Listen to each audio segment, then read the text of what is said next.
A tornado caused catastrophic damage when it tore through Barrie, Ontario, Thursday afternoon, leaving several people injured and causing serious damage to property.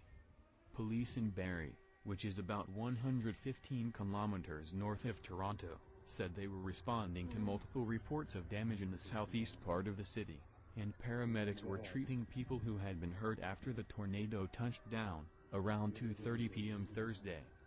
They crossed the region throughout the afternoon, but downgraded those warnings across Ontario in the hours after the storm tore through Barrie. In the hours after the tornado touched down, Barrie residents took to social media, posting photos and videos.